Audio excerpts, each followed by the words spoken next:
اعوذ باللہ من الشیطان الرجیم۔ اللہ کی پناہ مانگتا ہوں شیطان مردود کے شر سے۔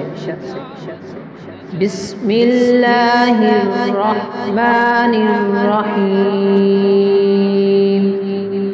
اللہ کے نام سے شروع جو بہت مہربان نہایت رحم والا ہے۔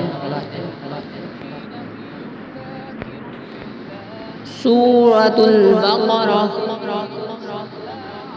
آیت نمبر 3۔ الذین یؤمنون بالغیب ویقیمون الصلاة ومما رزقناہم ينفقون۔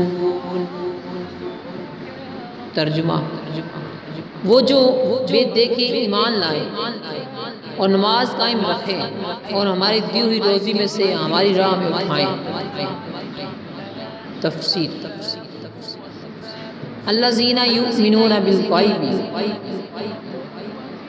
وہ لوگ جو بغیر دیکھے ایمان لاتے ہیں۔ یہاں سے لے کر المفلحون تک کی 3 آیات مخلص مومنین کے بارے میں ہے۔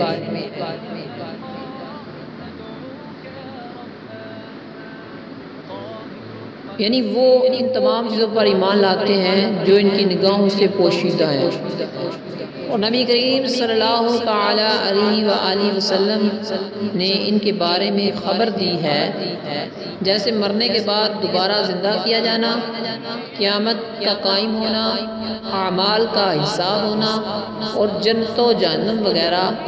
ایک اور یہ بھی ہے کہ یہاں غیب سے قلب یعنی دل مراد ہے۔ اس صورت میں آیت کے معنی یہ ہوں گے کہ وہ دل سے ایمان لاتے ہیں۔ ایمان اسے کہتے ہیں دوستوں کہ بندہ سچے دل سے ان سب باتوں کی تصدیق کرے جو ضروریات دین میں داخل ہے، اور کسی ایک ضرورت دین کے انکار کو کفر کہتے ہیں۔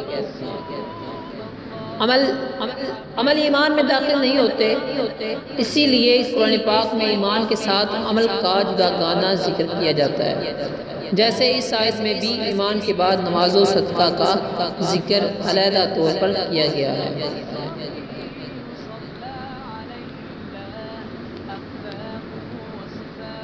وَيُقِيمُونَ الصَّلَاةَ، اور نماز قائم کرتے رہیں۔ آیت کے اس حصے میں متقی لوگوں کا دوسرا وصف بیان کیا گیا کہ وہ نماز قائم کرتے ہیں۔ نماز قائم کرنے سے مراد یہ ہے کہ نماز کے ظاہری اور باطنی حقوق ادا کرتے ہوئے نماز پڑھی جائے۔ نماز کے ظاہری حقوق یہ ہے کہ ہمیشہ ٹھیک وقت پر پابندی کے ساتھ نماز پڑھی جائے، اور نماز کے فرائض اور مستحبات کا خیال رکھا جائے، اور تمام مفسدات مکروہات سے بچا جائے۔ جبکہ باطنی حقوق یہ ہیں کہ آدمی دل کو غیر اللہ کے خیال سے فارغ کر کے ظاہر و باطن کے ساتھ برگاہ حق میں متوجہ ہو، اور برگاہ الہی میں عرض و نیاز اور مناجات میں مشغول ہو جائے۔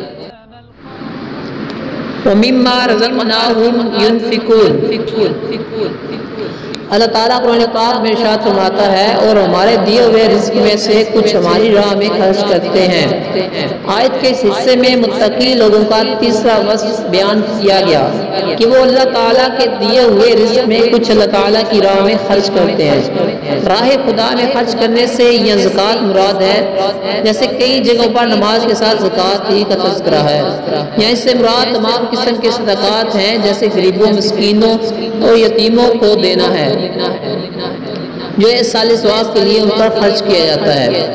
وہ بھی اس میں داخل ہے کہ وہ سب صدقات نافلہ ہیں۔ مال خرچ کرنے میں میانہ ربی سے کام لیا جائے۔ آیت میں فرمایا گیا جو ہمارے دیے ہوئے میں سے کچھ ہماری راہ میں خرچ کرتے ہیں۔ اس سے معلوم ہوا کہ راہ خدا میں مال خرچ کرنے میں ایسا نہیں ہونا چاہیے کہ اتنا زیادہ مال خرچ کر دیا جائے کہ خرچ کرنے کے بعد آدمی پچھتائے، اور نہ ہی خرچ کرنے میں کنجوسی سے کام لیا جائے، بلکہ اعتدال میں رہنا چاہیے۔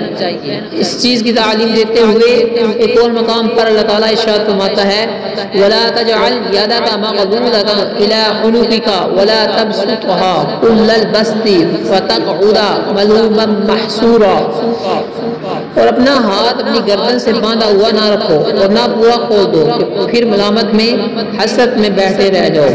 اور کامل ایمان والوں کا وصف بیان کرتے ہوئے پھر ارشاد فرمایا وَالَّذِينَ إِذَا أَنفَقُوا لَمْ يُسْرِفُوا وَلَمْ يَقْتُرُوا وَكَانَ بَيْنَ ذَلِكَ قَوَامًا، اور وہ لوگ کہ جب خرچ کرتے ہیں تو نہ حد سے بڑھتے ہیں اور نہ تنگی کرتے ہیں، اور ان دونوں کے درمیان اعتدال سے رہتے ہیں۔